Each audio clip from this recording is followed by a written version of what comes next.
Welcome back ناظرین. Doctor صاحب ایک سوال بہت آ رہا ہے جو میں چاہتا ہوں آپ کے سامنے رکھ دوں، کیونکہ آپ نے ابھی جو اعلان کیا ہے کہ ہم پاکستان میں مہنگائی کے لیے جو ہے عوامی تحریک جو ہے وہ پروٹیسٹ کرے گی، اور پھر جس طریقے سے ابھی آپ نے کہا کہ یہ تسلسل ہوگا اس انقلاب کے لیے جو آپ اس ملک میں لانا چاہتے ہیں. تو ڈاکٹر صاحب لوگ یہ پوچھنا چاہتے ہیں کہ جو پہلے کے آپ نے انقلاب کے لیے کوشش کی اور اس دفعہ جو آپ انقلاب کے لیے آ رہے ہیں، صرف اس میں افرادی قوت کا اضافہ ہوگا یا آپ کی حکمت عملی بھی اس میں کچھ اور نظر آئے گی؟ کیا کہیں گے ڈاکٹر صاحب؟ میں یہ بات واضح کر دوں کہ یہ 29 دسمبر سے آنورڈ جو احتجاجی ریلیاں شروع ہو رہی ہیں، یہ میرا انقلاب کا ریلا نہیں ہے. میں ان ریلیز کے لیے نہیں آ رہا ہوں. یہ تو پاکستان عوامی تحریک، اس کے کارکن، اس کی تنظیمات عوام کو ساتھ لے کر اپنی احتجاجی ریلیز کا آغاز کر رہے ہیں. یہ ایک میدان ہموار کیا جا رہا ہے اور عوام کو بیدار کرنے کی ایفرٹ شروع ہو رہی ہے، اور انہیں انقلاب کے لیے ان کی ذہن سازی ہو رہی ہے، انہیں اویئرنیس دی جا رہی ہے، اور ظلم اور دھاندلی اور مہنگائی اور ناانصافی اس کے خلاف ایک صدائے احتجاج بلند کی جا رہی ہے، ایک فضا بنا رہے ہیں. جب انشاءاللہ تعالی اللہ کی مدد و نصرت سے میں آؤں گا تو پوری تیاری جب ہو چکی ہوگی تو جب میں سٹیپ ان کروں گا، اس کی افرادی قوت پچھلے 23 دسمبر 2012 اور لانگ مارچ کے اس افرادی قوت سے کئی گنا زیادہ ہوگی. آپ تصور اس کا موازنہ کرنا ہی چھوڑ دیں، بھول جائیں گے. وہ انقلاب ہوگا کیونکہ وہ فائنل سٹرگل ہوگی. اس کے نتیجے میں انشاءاللہ تعالی صبح انقلاب طلوع ہوگی، واپسی نہیں ہوگی. اس انقلابی مارچ یا جد و جہد یا سٹرگل کے بعد واپسی نہیں ہوگی. اقتدار عوام کو منتقل کروا دیا جائے گا. کسی کے ملت سماجت پر کوئی معاہدہ نہیں ہوگا، عوام کو اقتدار منتقل ہوگا. مگر شرط یہ ہے کہ اس قوم کے کروڑوں لوگوں کو باہر نکلنا ہوگا. اگر آپ یہ توقع کریں کہ بیٹھے رہیں گھروں میں، فقط ٹی وی دیکھیں کہ کیا ہو رہا ہے اور دعائیں کریں، اور آپ کی دعائیں اور دل میرے ساتھ دھڑک رہے ہوں، اور انقلاب تنہا ڈاکٹر طاہر القادری یا اس کی جماعت یا اس کے ساتھ اٹھنے والے ان کے کارکن لے آئیں، ایسا دنیا کی تاریخ میں کبھی نہیں ہوتا. انقلاب قوم لاتی ہے. میں نے قیادت بھی پوری قوم سے اٹھانی ہے. سن لیں، میں نے جب انقلاب کے بعد اس ملک کی قیادت کھڑی کرنی ہے، وہ پاکستان عوامی تحریک میں سے تنہا قیادت نہیں دینی. میں بڑا کلیئر کٹ آدمی ہوں، ایماندار آدمی ہوں. میں صرف اپنی جماعت کا اقتدار مسلط نہیں کرنا چاہتا. پوری لیڈرشپ میں اپنی تحریک منہاج القرآن یا عوامی تحریک سے نہیں دوں گا. میں پاکستان کی پوری قوم سے لوں گا، ہر صوبے سے، ہر طبقے سے، ہر جماعت سے، قابل لوگوں سے لوں گا. پوری پاکستانی قوم وہ میری جماعت ہوگی، وہ میری قیادت ہوگی، وہ میری ٹیم ہوگی.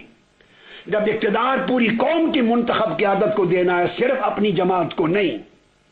اس طرح نہیں کہ نون لیگ آئی تو نون لیگ کے لوگ ہی مقتدر ہیں، پیپلز پارٹی آئی تو صرف زرداری صاحب کے لوگ ہی مقتدر ہیں، عمران خان صاحب آئے تو صرف پی ٹی آئی مقتدر ہے. نہیں، میرا یہ تصور بھی انقلاب پر مبنی ہوگا. جب ہمارا انقلاب آئے گا تو منہاج القرآن اور پاکستان عوامی تحریک ہی کے لوگ اقتدار پر نہیں ہوں گے، صرف ان کو بھی ایک حصہ ملے گا. مگر ہر جماعت کو، چاروں صوبوں کو، پوری قوم سے میں قابل لوگ، دیانتدار لوگ، باکردار لوگ، اہلیت والے لوگ، ڈیلیور کرنے والے لوگ، انقلابی سوچ والے لوگ، ستھرے لباس والے لوگوں کو لاؤں گا. خواہ ان کا تعلق کسی جماعت سے ہو. میں جماعتی وفاداری سے بالا تر انقلاب میں بلیو کرتا ہوں.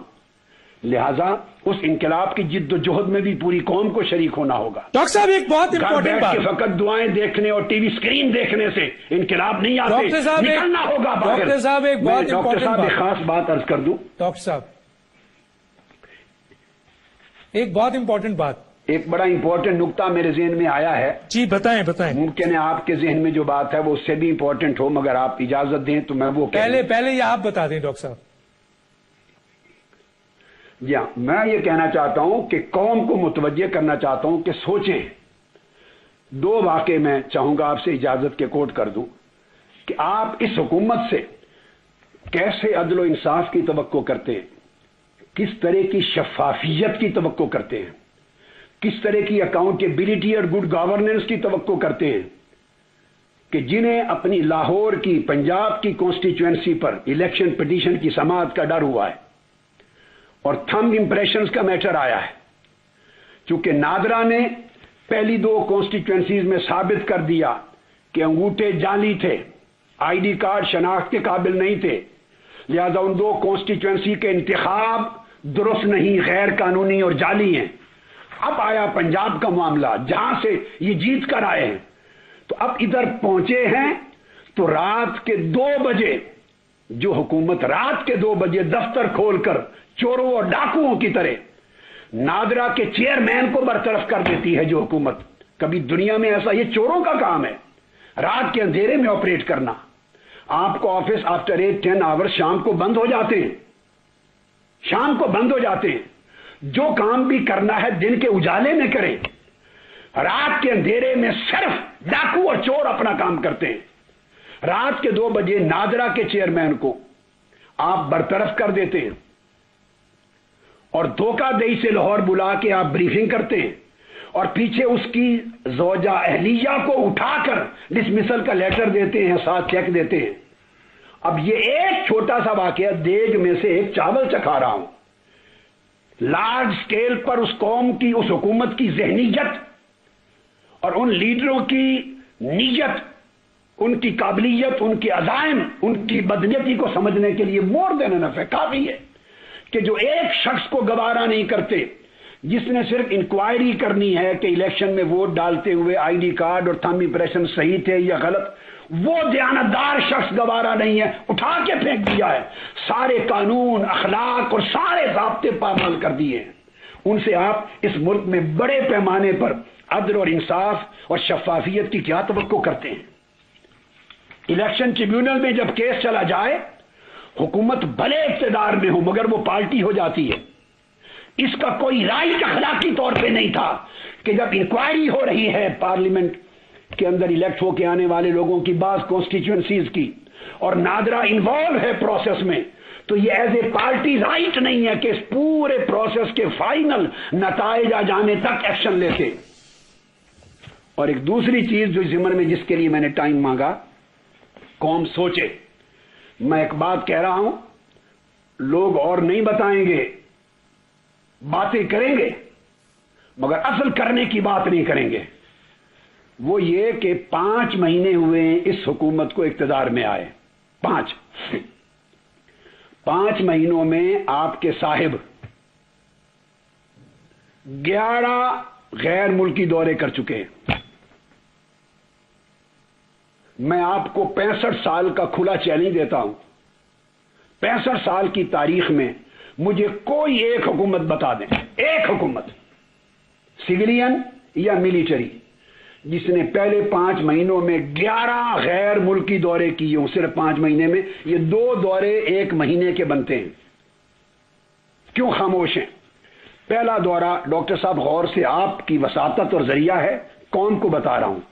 اقتدار میں آتے ہی پہلا دورہ بیجنگ کا کیا، چائنا کا، 4 جولائی سے 8 جولائی تک۔ دوسرا دورہ ریاض کا کیا، 2 اگست سے 6 اگست تک۔ تیسرا دورہ استنبول کا کیا، 16 سے 19 ستمبر تک۔ چوتھا دورہ لندن کا کیا، 22-23 ستمبر۔ 5واں دورہ پھر لندن کا 1 ستمبر۔ 6واں دورہ پھر لندن کا 25 اکتوبر۔ 7واں دورہ پھر لندن کا 28 اکتوبر سے 1 نومبر۔ 8واں دورہ پھر نیو یارک 24 سے 30 اکتوبر۔ 10واں دورہ کولمبو کا 14 سے 17 نومبر، اور 11واں دورہ 18 سے 22 نومبر کا بینکاک میں کیا ہے۔ اب بینکاک تھائی لینڈ میں کیوں کیا، یہ بڑی امپورٹنٹ بات ہے۔ یہ کیوں کیا تھائی لینڈ کا دورہ؟ سن لیجئے کہ وہاں کی پرائم منسٹر پر بھی کرپشن کے الزامات ہیں۔ پی ایم ینگ لک خاتون ہے، اس کے بھائی جب وزیر اعظم تھا اس پر بھی کرپشن کے ایک الزامات تھے اور اسے کک آؤٹ کر دیا گیا، وہ باہر نکال دیا گیا، لندن میں بیٹھا ہے۔ اب اس کی بہن پر کرپشن کے الزامات ہیں، احتجاج ہو رہے ہیں، ریزائن کرنے کا ہفتہ 2 ہفتے رہ گئے ہیں، صرف اسی 1 ہفتے یا 2 ہفتے میں حکومت ختم ہو جائے گی، ریزائن کرنے کا پورا، اور ٹیکنوکریٹس کی گورنمنٹ کا اور فریش الیکشن کا سارا، اور لوٹی ہوئی دولت بلینز کے حساب سے واپس لانے کا مطالبہ ہے۔ یہ جو شیناواترا فیملی ہے، تھائی لینڈ کی شیناواترا فیملی، وہ کرپٹ جانے والی ہے، جس کی حکومت ختم ہونے والی ہے، اس کے آخری سانسوں میں آپ کے وزیر اعظم اس سے مذاکرات کر کے معاہدات کرنے کے لیے 18 سے 22 نومبر کا دورہ کر کے آئے ہیں، جس کا اپنا کوئی فیوچر نہیں ہے۔ تو کیا خیال ہے وہ پاکستان کے معاہدات کرنے گئے تھے؟ نہیں۔ سن لیجئے، یہ خاتون تھائی لینڈ کی پرائم منسٹر موجودہ، جس کو پہلے انہوں نے بلایا پاکستان میں، یہ بھی سن لیجئے، اس کو بلایا، وہ یہاں وزٹ کر کے گئی ہے، یہ تھائی لینڈ کی وزیر اعظم وزٹ کر کے گئی ہے یہاں پر، اور وہ جو وزٹ کیا ہے اس کے اگلے مہینے وزیر اعظم صاحب یہاں سے وزٹ کرنے گئے ہیں، اور ریزن اس کی یہ ہے کہ یہ دونوں دنیا کے بے شمار ممالک میں کاروباری شریک ہیں، پارٹنرز ہیں۔ یو کے میں یہ کاروباری پارٹنر ہیں، عرب امارات میں کاروباری پارٹنر ہیں، یہاں کی برسر اقتدار طبقہ اور تھائی لینڈ کی برسر اقتدار گورنمنٹ فیملی، امریکہ میں یہ بزنس پارٹنر ہیں، اور یہ بزنس پارٹنرشپ جو ان کی ہے، یہ اور کمپنیوں کے ساتھ کیوں دورے ہو رہے ہیں؟ امریکہ میں ان کی پارٹنرشپس ہیں، اقتدار پہ رہنے والوں کی، یو کے میں، یورپین کنٹریز میں، یو اے ای میں، قطر میں، کویت میں، بحرین میں، سعودی عربیہ میں، سری لنکا میں، تھائی لینڈ میں، آسٹریلیا میں، ملائیشیا میں، انڈیا میں، اور ہیوج سینکڑوں ہزاروں اربوں روپے کی جوائنٹ پارٹنرشپ میں بزنس ہیں۔ اگر وہ اقتدار سے اتر جائے تو فیوچر بزنس پارٹنرشپ کے معاملات طے ہو رہے ہیں پاکستانی حکومت کے خرچوں پر۔ کیا قوم کو کوئی ہے بتانے والا؟ یہ باتیں تو پارلیمنٹ کے فلور پر ڈسکس ہونی چاہیے تھیں۔ ڈاکٹر داری صاحب، جو میں آپ کے پروگرام میں بتا رہا ہوں، یہ باتیں پاکستان کے ٹی وی چینلز پہ ڈسکس ہونی چاہیے تھیں، جو میں آپ کو بتا رہا ہوں۔ سوال یہ ہے کہ شفافیت، اکاؤنٹیبلٹی کون کرے گا؟ مواخذہ کون کرے گا؟ جس نے تھوڑی زیادہ ہل جل کی، امانت داری کی، اس کو رات کے 2 بجے برطرف کر دیا جائے گا، اور یہ میسج دیا گیا ہے تاکہ باقی افسر بھی سیدھے ہو کے رہیں۔ ہم دفتر کھول کے رات کے 2 بجے بھی کک آؤٹ کر سکتے ہیں۔ یہ تو اللہ بھلا کرے۔ اسلام آباد ہائی کورٹ کے چیف جسٹس کا، جس نے عدل کو بحال کر دیا، عدل کا حق لوٹا دیا، مگر انہوں نے تو کر دیا اور میسج دے دیا تاکہ سارے بیوروکریٹس صحیح بندے بن کے، یعنی غلام بن کے رہیں۔ تو قوم کو سوچنا چاہیے کہ کتنا انتظار کرے گی، کرنا چاہتی ہے یہ قوم، جب پورا ملک لٹ جائے گا، جب لوگ غریب جل کے راکھ ہو جائیں گے، عزتیں لٹ لٹ کر پوری قوم کو بغیرت بنا دیا جائے گا، اور یہ قوم پہلے بنی اسرائیل کی قوم کی طرح کر دی گئی ہے، بے حس، اٹھنے کو تیار نہیں۔ دائیں بائیں لوگ مر جائیں تو کسی کی آنکھ میں آنسو نہیں آتا، جنازے اٹھیں تو لوگ حیرت سے دیکھتے ہیں مگر کسی کے آنسو نہیں گرتے، اور زلزلے میں مرے ہوئے لوگوں کی، عورتوں کے ہاتھوں سے بھی زیور اتار لینے والی قوم کو ایسا بنا دیا گیا ہے۔ اور کیوں نہ بنایا جائے؟ جب بھوک سے مر رہی ہو تو بھوک سے مرنے والے تو خنزیر اور کتا کھا کے بھی اضطرار کی حالت میں جان بچاتے ہیں، تو یہ قوم کو کتا اور خنزیر کھلانا چاہتے ہیں۔ رشوت، چوری، ڈاکہ، دہشت گردی، یہ کتا اور خنزیر کھانے کے مترادف ہے، حرام خوری ہے۔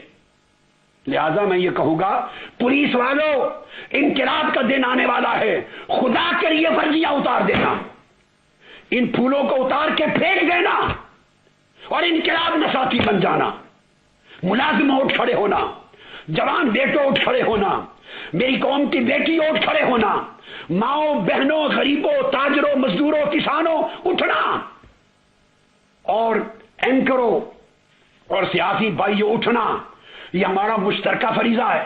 ہم نے قائد اعظم کا دیا ہوا پاکستان بچانا ہے، ہم نے لاکھوں قربانیوں کے نتیجے میں لیا ہوا ملک بچانا ہے، ہم نے لا الہ الا اللہ محمد رسول اللہ کے نام پر عرض وطن جو لی تھی، اس کو بچانا ہے، قوم کی غیرت کو بچانا ہے، اس ملک کو عدل اور انصاف دینا ہے۔ لوگ، میں ذاتی طور پہ جانتا ہوں، ڈاکٹرز، انجینئرز کئی سال سے دھکے کھا رہے ہیں، انہیں 2 ٹکے کی ملازمت نہیں مل رہی۔ جہاں جاتے وہ غریبوں کا بچہ جنہوں نے زیور برتن بیچ کے بچے کو پڑھایا تھا، اس سے ملینز کے حساب سے رشوت مانگتے ہیں۔ تو یہ جو طبقہ اور مافیا آیا ہے، یہ غریبوں کو کیا دے گا؟ روزگار کے لیے کیا پلاننگ ہوئی؟ ٹھیک ہے ڈاکٹر صاحب، مجھے بریک کے لیے بنایا جا رہا ہے، ڈاکٹر صاحب مجھے بریک کے لیے کہا جا رہا ہے۔ ڈاکٹر صاحب میں بریک پہ جاتا ہوں، پھر بریک کے بعد آتا ہوں۔ ناظرین ایک تھوڑا سا بریک، پھر واپس آتا ہوں۔ جو ظلم تو سہتا ہے بغاوت نہیں کرتا، جو ظلم تو سہتا ہے بغاوت نہیں کرتا۔ ڈاکٹر صاحب آپ کا بہت شکریہ، آپ نے ہمیں جوائن کیا۔ ڈاکٹر صاحب میرا پہلا سوال یہ ہے کہ آپ نے اعلان کر دیا ہے کہ پاکستان کی جو عوامی مسائل میں جو سب سے اہم مسئلہ اس وقت ہے کہ پاکستان کی عوام جو ہیں وہ مہنگائی سے مر رہے ہیں، اور بہت سارے مسائل بھی ہیں۔ آپ نے باضابطہ احتجاج کا فیصلہ دے دیا ہے۔ کیا یہ احتجاج جو آپ کرنے آ رہے ہیں یہ کنٹینویشن ہوگی اس چیز کی جو آپ 1 کروڑ نمازی انقلاب کے لیے تیار کر رہے ہیں، یا ابھی آپ حکومت کو کچھ مہلت دیں گے؟ کیا کہتے ہیں آپ؟ جی، بسم اللہ الرحمن الرحیم۔ یہ جو پاکستان عوامی تحریک کی طرف سے اگلے 4 ہفتوں میں پروبیبلی ہر اتوار کو ایک پروونشل ہیڈ کوارٹر پر، آنے والے اتوار کو لاہور میں، اور غالباً اس سے اگلا اتوار جو ہے وہ راول پنڈی میں، اور پھر کراچی، اور اس سے آگے پشاور، یہ جو احتجاجات کا سلسلہ جس کی اناؤنسمنٹ کی ہے، یہ اس 1 کروڑ نمازیوں کی تیاری کا بالکل ایک حصہ ہے، اور اس قوم کے سوئے ہوئے مقدر کو جگانے اور ان کو مہنگائی اور کرپشن کی آگ میں جلتے ہوئے اور مزید جلنے سے بچانے کا ایک عمل ہے۔ یہ انشاءاللہ تعالی بیداری شعور کی مہم کے طور پہ جاری رہے گا تا آکے پوری قوم بے حسی کی دلدل سے نکل آئے، غفلت اور بے حسی کی نیند سے بیدار ہو اور اٹھ کھڑی ہو، اور پوری کی پوری قوم اس عظیم انقلاب کے لیے تیار ہو جو پرامن انقلاب ہے، جو جمہوری انقلاب ہے، جو عوامی انقلاب ہے، جو لوگوں کے حقوق کی حفاظت کرنے والا انقلاب ہے، جو پاکستان کی سالمیت اور خود مختاری کی حفاظت کرنے والا انقلاب ہے، جو لوگوں کی جان، مال اور خون کی حفاظت کرنے والا انقلاب ہے، جو لوگوں کو روزگار، عدل اور انصاف اور عزت دلانے والا انقلاب ہے، اور اس ملک سے وائلنس، تشدد، جبر و بربریت اور دہشت گردی کو ختم کرنے والا انقلاب ہے، اور اس ملک کو ترقی اور استحکام کی راہ پر گامزن کرنے والا انقلاب ہے۔ یہ اس کا ایک تسلسل ہے۔ آپ نے لفظ صرف مہنگائی کا بولا تھا، میں نے ایڈ کیا کہ اس وقت قوم بہت بڑے 2 عذابوں میں جل رہی ہے، مہنگائی اور کرپشن۔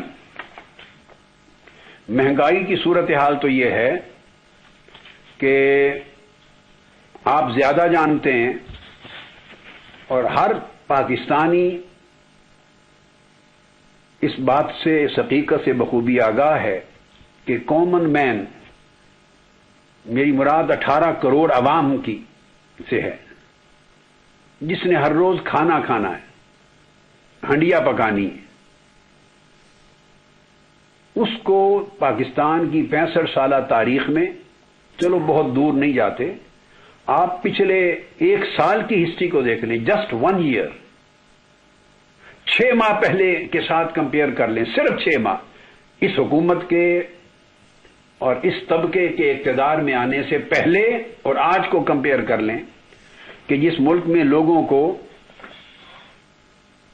آٹا 1000 کے قریب اس کا تھیلا چلا گیا ہو، ٹماٹر 160 روپے کلو مل رہے ہوں، بھنڈی 100 روپے سے تجاوز کر رہی ہو، شملہ مرچ 100 روپے کلو سے اوپر چلی جائے،